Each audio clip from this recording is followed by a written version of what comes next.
In a world where penguins pay tariffs and Springsteen wants $350 for songs even he forgot about, one man dares to tell it like it is. I'm Patrick Gutfield, host of Ballot, and I'm here to break down Trump's wild tariff spree that's got Wall Street freaking out, countries threatening revenge, and yes, even Antarctic birds paying taxes. The show is called Ballot, and you should download it now, because when the world's gone mad, you might as well laugh about it. Ballot, wherever you get your shows without tariffs.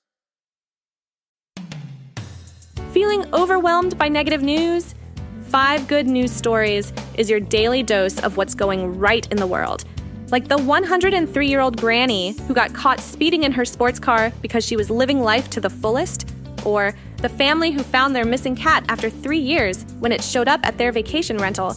Remember Flop the penguin's incredible comeback after his injury? And that guy who broke the world record for most high fives in 24 hours while raising money for charity? These are the stories that remind us the world is still full of wonder and joy. 5 Good News Stories. Pure positivity 3 times a week. 5 Good News Stories, available wherever you get your podcasts. 5 Good News Stories. Calaroga Shark Media.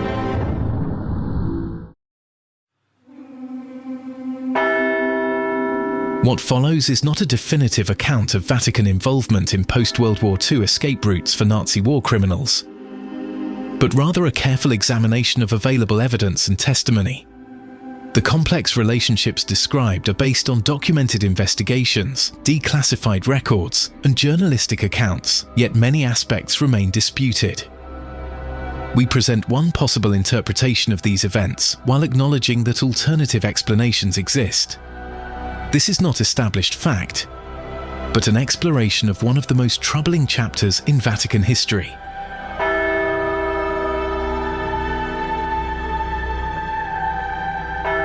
This is White Smoke, Episode 13.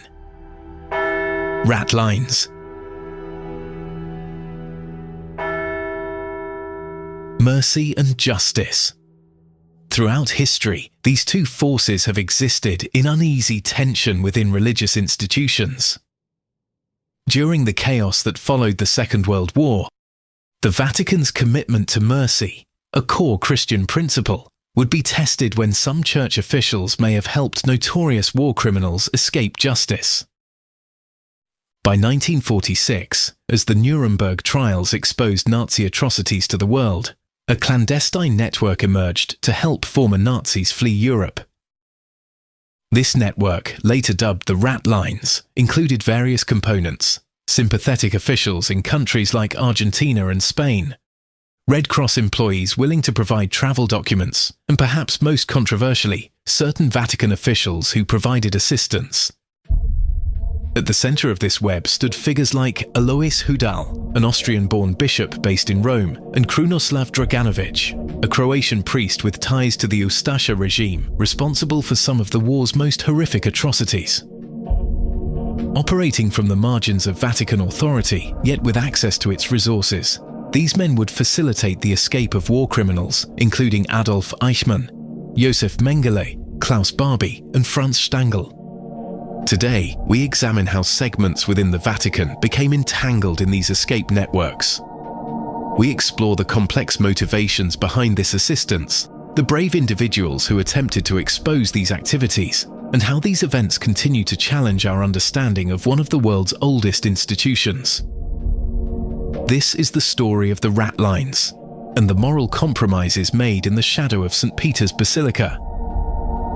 To understand how elements within the Vatican became involved in helping Nazi war criminals escape justice, we must first understand the chaotic landscape of post-war Europe and the complex motivations that drove various actors within the Church.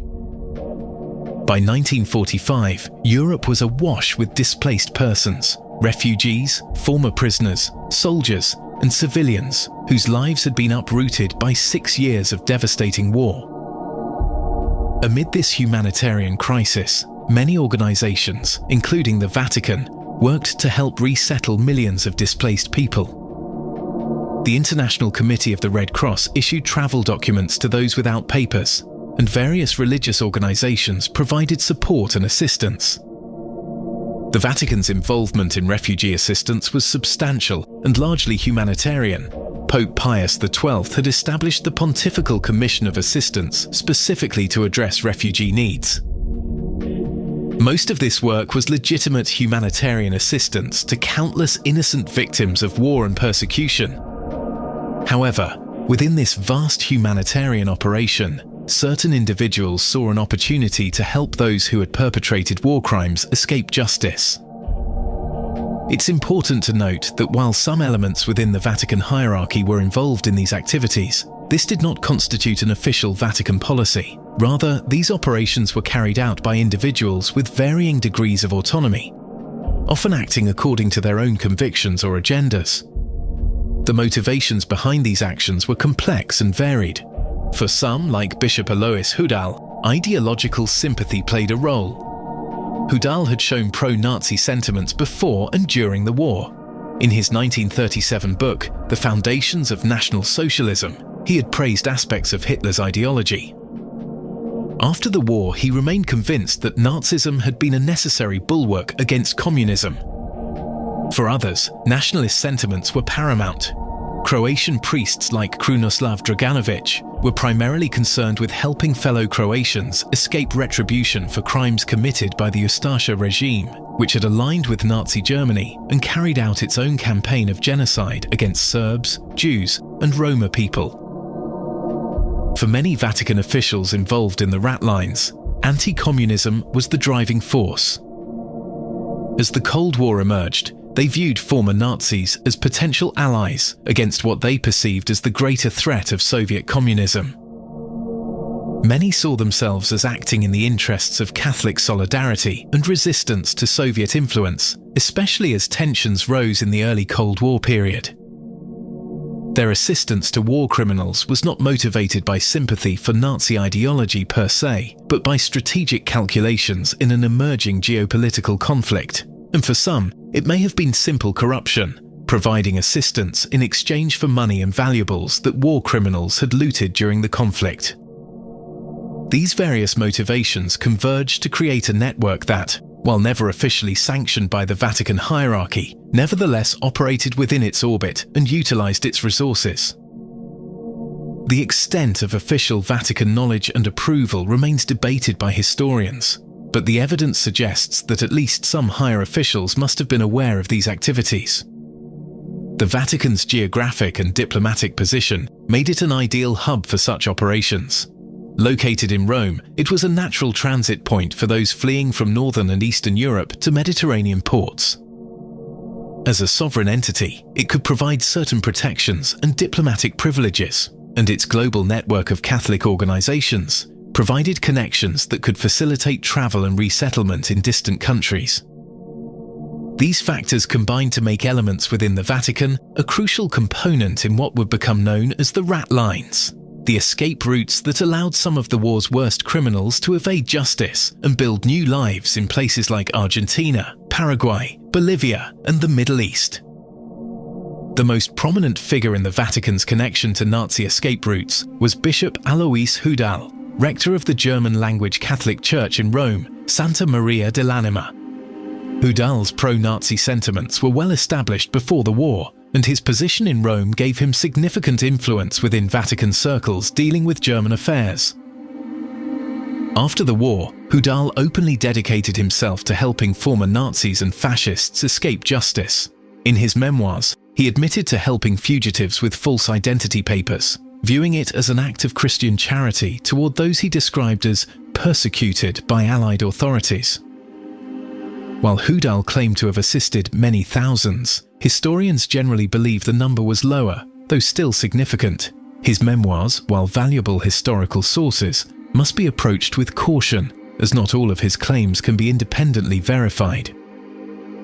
Hudal's operation was methodical. Working from his residence at Santa Maria dell'Anima, he provided former Nazis with humanitarian certificates from the Vatican's Refugee Commission, temporary lodging in religious facilities, and connections to sympathetic officials who could provide necessary travel documents.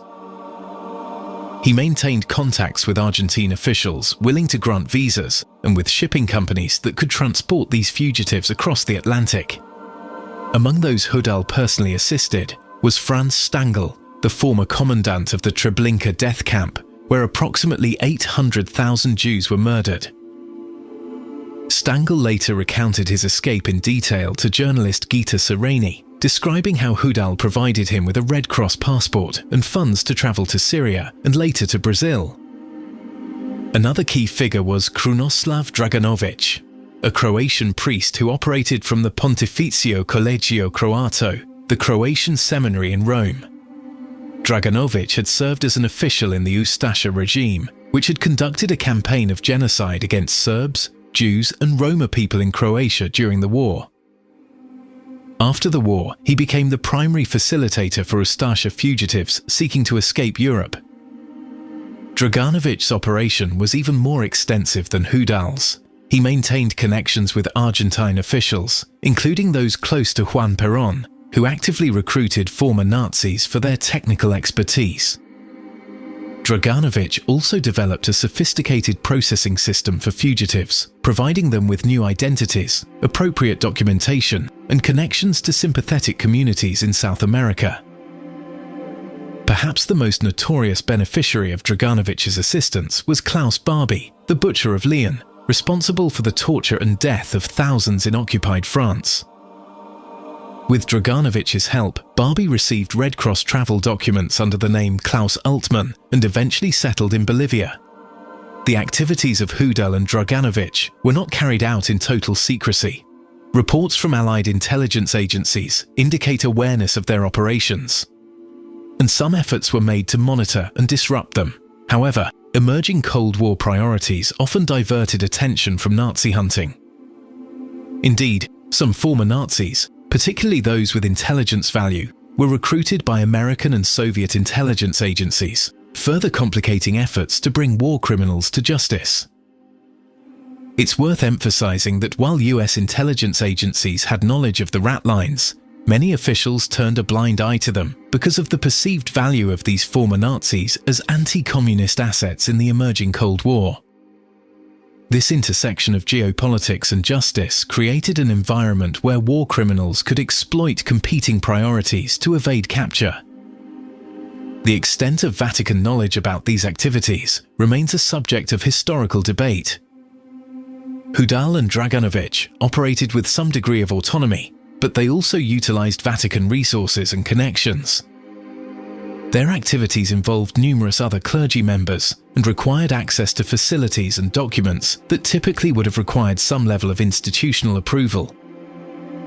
Pope Pius XII, who led the Church during this period, never publicly acknowledged or condemned these activities. His silence on this matter, like his controversial silence during the Holocaust itself, has been interpreted by different historians in radically different ways. Some view it as evidence of tacit approval, others as part of a broader strategy to maintain the Vatican's neutrality and protect the Church from potential communist influence in post-war Europe. Still others see it as a failure to grasp the full implications of what was happening within the Vatican's sphere of influence. What is clear is that the Vatican never officially sanctioned a policy of helping war criminals escape justice.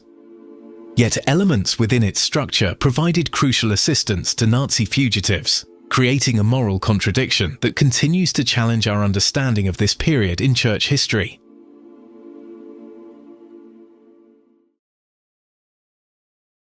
Want this podcast without interruptions? Caliroga Plus delivers this show and over 20 premium shows completely ad-free, right to your favorite podcast player. We've just added exciting new series including Signal Lost. What happens when the most sensitive military intelligence in the world ends up on the wrong phone? White Smoke, taking you behind the scenes of all the interesting things that happen at the Vatican.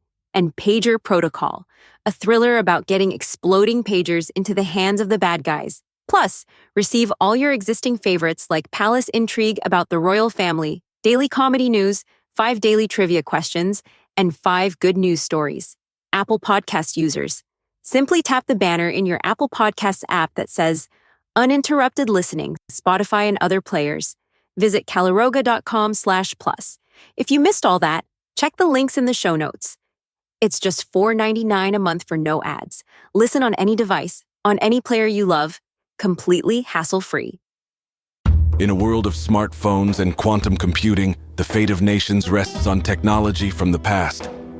Calaroga Shark Media presents a new podcast, Pager Protocol, a 10-part espionage thriller that will change the way audiences see the world. As an unusually large shipment of pagers makes its way to a volatile region, CIA analyst Sarah Miller grows suspicious. Meanwhile, in Zion City, Nexus director Amos Ben David sets a daring plan in motion. Agent Eli Cohen is tasked with a mission that could determine the fate of his nation and reshape the entire region. Pager Protocol is available now wherever you get your podcasts. While figures like Hudal and Draganović operated relatively openly within Vatican circles, not everyone within the church approved of their activities. Some Catholic clergy and officials were deeply troubled by the assistance being provided to war criminals and attempted to raise concerns or expose these operations.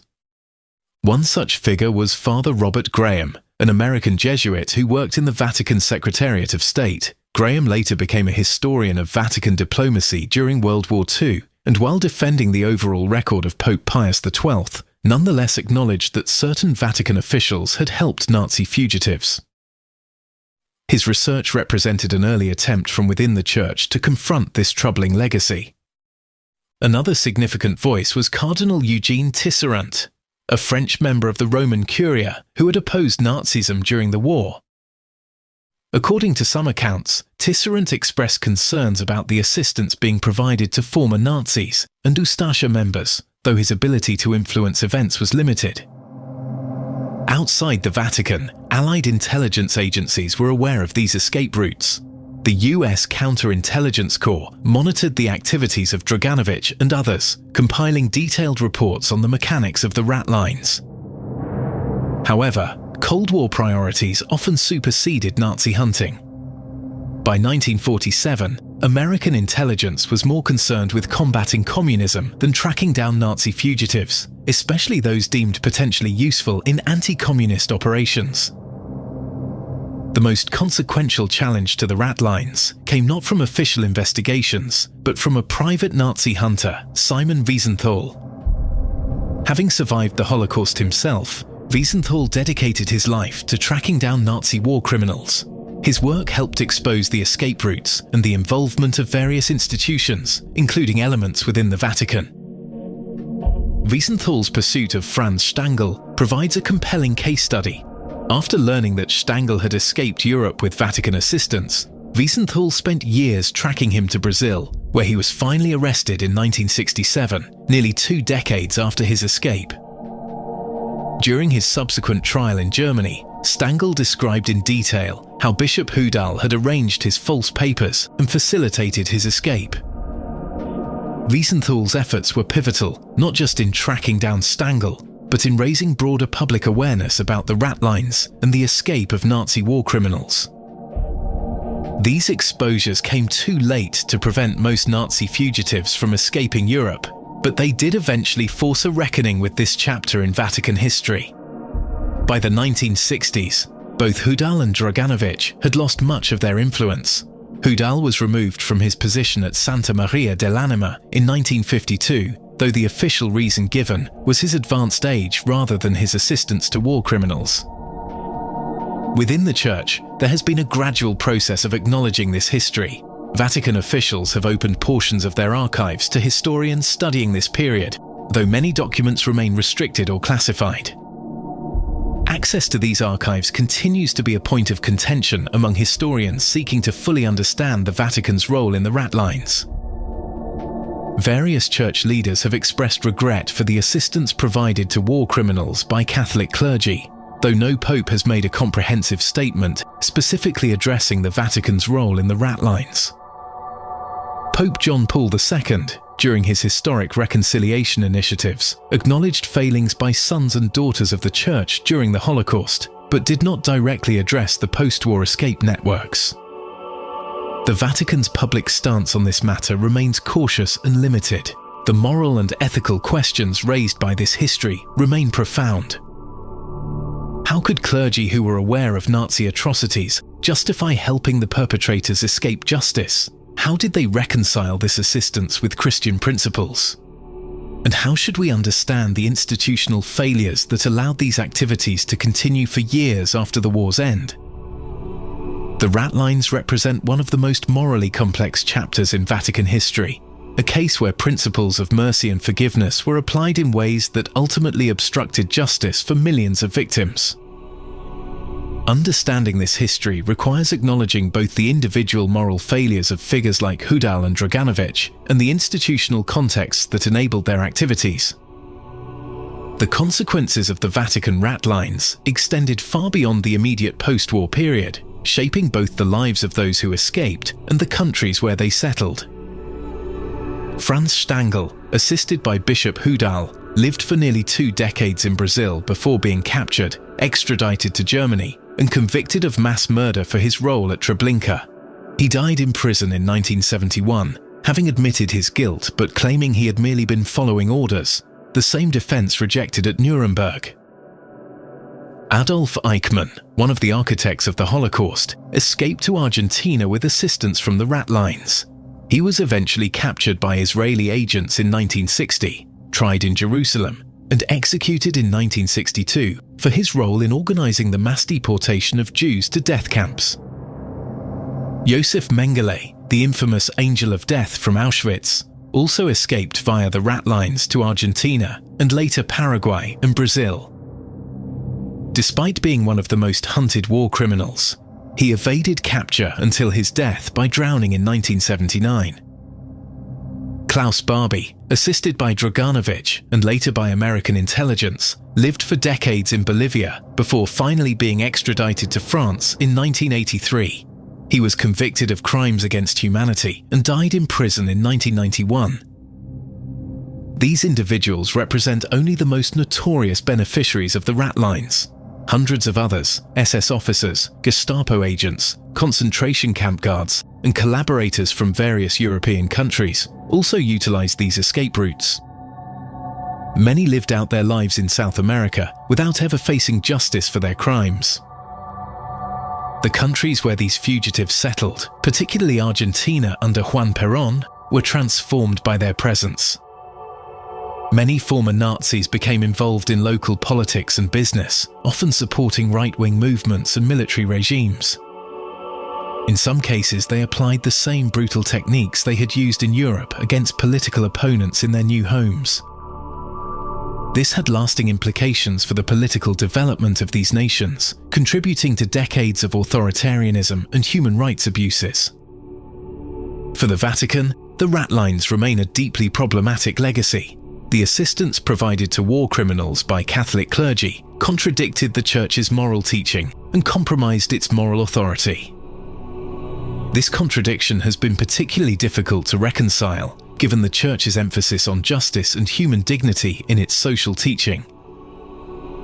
In broader historical terms, the Ratlines represent a significant failure of post-war justice. Despite the precedent established at Nuremberg that those who commit atrocities must be held accountable, hundreds of perpetrators escaped punishment through these networks. This failure has implications that extend to contemporary discussions about international justice and accountability for war crimes and crimes against humanity. The study of the Ratlines also raises important questions about the relationship between religious institutions and secular justice. When does religious compassion become complicity in injustice? How should religious principles of forgiveness be balanced against the demands of accountability? These questions have no simple answers, but they remain relevant in many contemporary contexts. In recent decades, the Vatican has taken steps toward greater transparency regarding its wartime and post-war history. The gradual opening of Vatican archives has allowed historians to develop a more nuanced understanding of this period, though many questions remain unanswered due to limited access to certain documents. Pope John Paul II, during his historic reconciliation initiatives, acknowledged failings by sons and daughters of the Church during the Holocaust, though he did not specifically address the Ratlines.